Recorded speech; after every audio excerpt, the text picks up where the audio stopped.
যিসকল শিক্ষকৰ পদোন্নতি হ'ল এই শিক্ষকসকলৰ পদোন্নতিৰ পিছত যি ফিক্সেশ্যন হয় এই ফিক্সেশ্যনৰ যিটো ডিউ ডেট হয় তাৰমানে মোৰ যদি ফিক্সেশ্যন 2000 চনত হ'ব লাগে 2000 চনৰ জানুৱাৰী মাহত হ'ব লাগিছিল মই তাৰ পৰাই পাব লাগে কাৰোবাৰ যদি 2018 চনৰ ফেব্ৰুৱাৰীত ফিক্সেশ্যন হয় বা পাইপ তেওঁ সেই তাৰিখৰ পৰাই পাব লাগে কিন্তু অসম চৰকাৰে আমাৰ যি ফিক্সেশ্যনৰ ডেট সেইটো সকলোৰে বাবে 1/4/2024 কৰি দিছে যিটোৱে আমাৰ সকলো শিক্ষকক মনোকষ্ট দিছে কাৰণ আমাৰ পদোন্নতি পাবলগীয়া শিক্ষক 2020 চনতো আছিল 22 চনতো আছিল 23 চনতো আছিল 24 চনতো আছিল সকলো শিক্ষকৰ যিটো পদোন্নতি সেইটো 1/4/2024 কৰি দিয়াৰ কাৰণে আমাৰ যিখিনি পুৰণা শিক্ষকৰ পদোন্নতি তেওঁলোকে সেই পদোন্নতিৰ বছৰসমূহ হেৰুৱালে আৰু নতুন শিক্ষকেও যিখিনিয়ে কম সময় ধৰক 23ত পদোন্নতি পাব লাগে তেওঁলোকে 24ত পালে আৰু যিজনে 15 16 18 20ত পাব লাগে তেওঁ 1/4/2024 পালে গতিকে আমাৰ শিক্ষকসকলৰ যি পদোন্নতিৰ ডিউ ডেট সেই ডিউ ডেটৰ মতে আমাৰ পদোন্নতি হ'ব লাগে সেইটো আমাৰ দাবী লগতে এতিয়া যদি এই ধৰণে পদোন্নতি দিয়ে তেতিয়াহ'লে আমাৰ নতুন শিক্ষক আৰু পুৰণি শিক্ষকৰ মাজত কোনো ধৰণৰ পাৰ্থক্য নাথাকিব সকলোৱে একে সময়তে পদোন্নতি পাব আমাৰ জ্যেষ্ঠতা বা আমাৰ কনিষ্ঠতাৰ মাজত যি পাৰ্থক্য সেইটো নাথাকিব গতিকে আমাৰ যিটো ডিউ ডেট আমাৰ অতীজৰ পৰা চলি আহিছিল আমি মাননীয় অসমৰ মুখ্যমন্ত্ৰী ডাঙৰীয়া শিক্ষামন্ত্ৰী ডাঙৰীয়াক আমি অনুৰোধ জনাইছোঁ আমাৰ ডিউ ডেটৰ পৰা আমাৰ পদোন্নতি দিব লাগে সেইটো হৈছে আমাৰ আজি আপোনালোকক অৱগত কৰিবলগীয়া কথা লগতে আমাৰ যোৱা 8 নৱেম্বৰ 2023 বৰ্ষত এখন OM উলিয়াইছিল এই OMখনেও আমাৰ পদোন্নতি ক্ষেত্ৰত কিছুমান বিসংগতি আনি দিলে গতিকে এই OMখনৰ বিষয়েও আমি সংশোধনী আনিবৰ কাৰণে ইতিমধ্যে বিভিন্ন দাবী জনাইছোঁ কিন্তু আজিলৈকে আমাৰ দাবীৰ প্ৰতি মাননীয় মুখ্যমন্ত্ৰী ডাঙৰীয়া শিক্ষামন্ত্ৰী ডাঙৰীয়াই সঁহাৰি জনোৱা নাই কিন্তু আমি জানিব পাৰিছোঁ তেওঁলোকে এই সম্পৰ্কে সম্পূৰ্ণ অৱগত বিভিন্ন ক্ষেত্ৰৰ পৰা আমি জানিছোঁ গতিকে আমি বহুত দুখত আছোঁ আমাৰ শিক্ষকসকল বহুত দুখত আছে আমাৰ শিক্ষক দিৱস বৰ্জনৰ যিটো আমি কাৰ্যসূচী লৈছোঁ শিক্ষক দিৱস আমাৰ নিজৰ অনুষ্ঠান গতিকে এই অনুষ্ঠানত আমি আনন্দ ফূৰ্তি কৰোঁ এটা দিন এই বছৰ আমি সেই আনন্দ ফূৰ্তিৰ পৰা আঁতৰি থকাৰ চিন্তা কৰিছোঁ যোৱা দুদিনত আমাৰ এখন কাৰ্যনিৰ্বাহক সভা আৰু এখন আমাৰ মাণ্ডলিক আৰু কাৰ্যনিৰ্বাহকসকলৰ যৌথ সভা হ'ল এই দুইখন সভাই আমাক দায়িত্ব প্ৰদান কৰিছে যে আমি 5 তাৰিখে আমাৰ শিক্ষক দিৱস আমি বৰ্জন কৰিব লাগে আমি ছাত্ৰ ছাত্ৰীক আমি আশীৰ্বাদ প্ৰদান কৰিম তেওঁলোকৰ লগত থাকিম কিন্তু আগৰ নিচিনাকৈ যিবিলাক আমাক তেওঁলোকে উপহাৰ যাচে সেইবিলাক লোৱাৰ পৰা আমি বিৰত থাকিম গতিকে এনেকুৱা ধৰণৰ আমি সিদ্ধান্ত লৈছোঁ আমি মাননীয় মুখ্যমন্ত্ৰী ডাঙৰীয়া তেখেতে আমাৰ সকলো কথা বুভা লৈ থাকে আমি জানো তেখেতে আমাৰ সকলো কথা বুজি পায় গতিকে আমি তেখেতক এই সমস্যা সমাধান কৰি দিবৰ কাৰণে এই মঞ্চৰ পৰা আহ্বান জনাইছোঁ অসমৰ 10,000 শিক্ষকৰ হৈ এইখন কমিটিয়ে আমি তেখেতক অনুৰোধ জনাইছোঁ সন্মানীয় আমাৰ যি শিক্ষামন্ত্ৰী মহোদয় আমি তেখেতকো আমি অনুৰোধ জনাইছোঁ যাতে আমাৰ এই যিখিনি আমি দুটা সমস্যাত আছোঁ ইয়াৰ লগতে শিক্ষকৰ আৰু বহু সমস্যা আছে এই সমস্যাবিলাকো সমাধান কৰিব লাগিব কিন্তু এই দুটা কথাত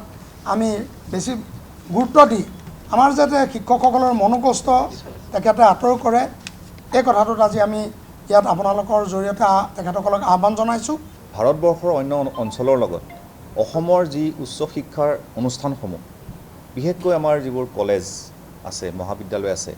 এইবিলাক প্ৰতিষ্ঠা হোৱাৰ গোটেই প্ৰচেষ্টা বা গোটেই প্ৰক্ৰিয়া সেই প্ৰক্ৰিয়াটো সম্পূৰ্ণ বেলেগ ধৰণে অঞ্চলত বেলেগ ধৰণে হয় অসমৰ বাহিৰত কিন্তু অসমত কি হয় আমাৰ ৰাইজে নিজৰ গাঁঠিৰ ধন ভাঙি নিজেই মাটি প্ৰদান কৰি তেনেদৰে একোটা উচ্চ শিক্ষাৰ অনুষ্ঠান গঢ়ি তোলে অসমত বেছিভাগ কলেজেই তেনেদৰে ৰাইজে গঢ়ি তোলা কলেজ আৰু পৰ্যায়ক্ৰমে সময়ৰ মূৰত কি হয় যে সেই শিক্ষানুষ্ঠানবিলাকক নতুন প্ৰগ্ৰেম নতুন কোৰ্চ খুলিবলগীয়া হয় আৰু তাৰ কাৰণে শিক্ষকৰ প্ৰয়োজন হয় সেইমতে তেওঁলোকে যিবিলাকে উচ্চ শিক্ষাত শিক্ষিত হৈছে মাষ্টাৰ ডিগ্ৰী কৰিছে বা বেলেগ ধৰণৰ PhD কৰিছে তেওঁলোকক আহ্বান কৰে অঞ্চলৰ ৰাইজে তেওঁলোকে আহি শিক্ষা প্ৰদান কৰে তেনেদৰে একোখন অঞ্চল লাহে লাহে উন্নতিৰ ফালে আগুৱাই যায় বা শৈক্ষিক খণ্ডৰ উন্নয়ন হয় আৰু কেৱল সমস্যাটো এইটোৱে হয় যে চৰকাৰে তেওঁলোকক চাকৰিসমূহ নিয়মীয়া কৰোঁতে কেতিয়াবা সময় লয় এতিয়া চাওক আমাৰ অসমত বহুত কলেজ প্ৰাদেশিকৰণ হৈছে 2013 চনত বা তাৰ পিছত গতিকে আৰু বিভিন্ন যিবোৰ পুৰণি আমাৰ মহাবিদ্যালয় আছে সেই মহাবিদ্যালয়বিলাকতো বহুতো শিক্ষকৰ চাকৰি নিয়মীয়াকৰণ হওঁতে বহুদিন লাগিছে তেওঁলোকে 10 বছৰ 15 বছৰমান অতি কম বেতনেৰে চাকৰি কৰিছে আৰু তাৰ পিছত তেওঁলোকৰ চাকৰি নিয়মীয়া হৈছে ঠিক তেনেকৈ 2013 বা তাৰপিছত যিবোৰ কলেজ প্ৰাদেশিকৰণ হৈছে সেইবোৰ কলেজৰ শিক্ষকসকলৰ কি হৈছে বহু বছৰ ধৰি তেওঁলোকে অতি কম বেতনত চাকৰি কৰিছে কৰি তেওঁলোকৰ জীৱনৰ যিখিনি মূল্যৱান সময় সেইখিনি তেওঁলোকে কিন্তু ছাত্ৰ ছাত্ৰীৰ কাৰণে সমাজখনৰ কাৰণে তেওঁলোকে দি আহিছে সমাজকে তেওঁলোকে সেৱা আগবঢ়াই আহিছে গতিকে তেওঁলোকৰ চাকৰি বহুত দেৰিকৈ নিয়মীয়া হৈছে গতিকে তেওঁলোকে চাকৰি জীৱনকাল 10 বছৰ 15 বছৰ বা অতি বেছি 20 বছৰ পায় তেনেস্থলত যদি তেওঁলোকৰ যিটো প্ৰমোশ্যন সেই প্ৰাপ্য সময়মতে যদি তেওঁলোকে নাপায় যেনে ইতিমধ্যে সভাপতি মহোদয়ে কোৱাৰ দৰে যে এজন আমাৰ চাকৰিয়ালে 45 বছৰ বয়সত 2013 চনত তেওঁৰ চাকৰি নিয়মীয়া হ'ল এতিয়া নিয়মমতে 2013 চনৰ পৰা 6 বছৰৰ পিছত 2019 চনত তেখেতে প্ৰথমটো প্ৰমোশ্যন পাব লাগে তাৰপিছত তাৰ লগত যদি আমি 5 বছৰ যোগ কৰোঁ 2024ত তেওঁ দ্বিতীয় প্ৰমোশ্যনটো পাব লাগে ইয়াৰ লগত আৰু 3 বছৰ যোগ কৰিলে 2027 চনত তেখেতে তৃতীয় প্ৰমোশ্যন তাৰমানে এছ'চিয়েট প্ৰফেচাৰ পাব লাগে কিন্তু চৰকাৰে 29 জানুৱাৰীত যিখন লিষ্ট পাব্লিছ কৰিলে যিখন লিষ্ট উলিয়ালে সেইখনত দিছে যে সকলোৱে প্ৰমোশ্যন একেলগে 1/4/2024ত পাব তাৰমানে 1 এপ্ৰিলত পাব এতিয়া চাওকচোন সেই তেওঁলোকৰ নিচিনা যিবোৰ শিক্ষক আছে তেওঁলোকৰ কি অৱস্থা হ'ব তেওঁলোকে যদি 2013ত নিয়মীয়া হোৱাৰ পিছত চাকৰি 2013ৰ পৰা আমি যদি 6 যোগ কৰোঁ 2019 চনত তেওঁ প্ৰথম প্ৰমোশ্যনটো পাব লাগিছিলে 2024ত তেওঁ দ্বিতীয় প্ৰমোশ্যনটো পাব লাগিছিলে তেওঁ প্ৰথম প্ৰমোশ্যনটোহে পাব 2024ত তাৰমানে তেওঁ জীৱনৰ যে 5 বছৰ তাৰ আগতেতো তেওঁ বহুত বছৰ হেৰুৱালেই কাৰণ তেওঁ চাকৰি নিয়মীয়া হৈছে 2013 চনত তাৰ আগতে তেওঁ 10 বছৰমান কাম কৰিছে বিনা বেতনেৰে অতি কম বেতনেৰে তাৰ পিছতো তেওঁ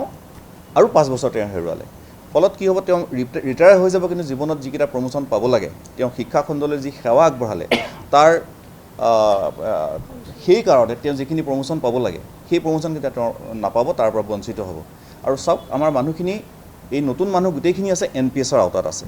গতিকে আগৰ পুৰণি পেঞ্চন ব্যৱস্থাৰ নিচিনাকৈ এওঁলোকৰ কাৰণে পেঞ্চন বা আমাৰ কাৰণে পেঞ্চন নিশ্চিত নহয়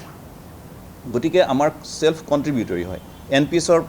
যিটো সিস্টেম তাত কি হয় তেওঁ দৰমহাৰ পৰা এটা কন্ট্ৰিবিউশন যে তাৰ ওপৰত তেওঁ পেঞ্চনটো নিৰ্ভৰ কৰে গতিকে যদিহে তেওঁ প্ৰমোশ্যন নহয় তেওঁ দৰমহা যদি কমি থাকে তেওঁ অৱসৰী জীৱনত কি হ'ব গতিকে এই যিটো ব্যৱস্থা আহিছে এই ব্যৱস্থাটোৱে আমাৰ শিক্ষকসকলৰ অৱসৰী জীৱনৰ প্ৰতি এটা ভাবুকি কঢ়িয়াই দিছে এটা অনিশ্চয়তা কঢ়িয়াই আনিছে গতিকে এই ক্ষেত্ৰত আমি সেইকাৰণেই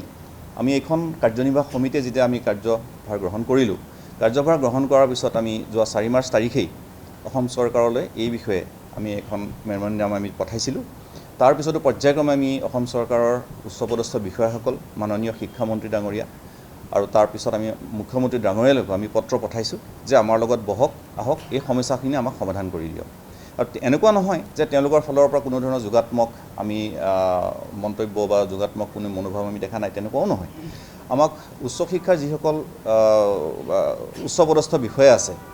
ডাইৰেক্টৰ হায়াৰ এডুকেশ্যন বা আমাৰ কমিশ্যনাৰ ছেক্ৰেটাৰী হায়াৰ এডুকেশ্যন তেওঁলোক সকলোৱে কিন্তু যথেষ্ট যোগাত্মকভাৱেই আমাৰ লগত কথা পাতিছে তেওঁলোকৰ সমস্যাবিলাকো বুজি পাইছে ঠিক তেনেকৈ শিক্ষামন্ত্ৰী ডাঙৰীয়াও আমাৰ লগত যেতিয়া অনানুষ্ঠানিকভাৱে যেতিয়া লগ পাইছে কথা পাতিছে তেতিয়াও তেখেতে কিন্তু যথেষ্ট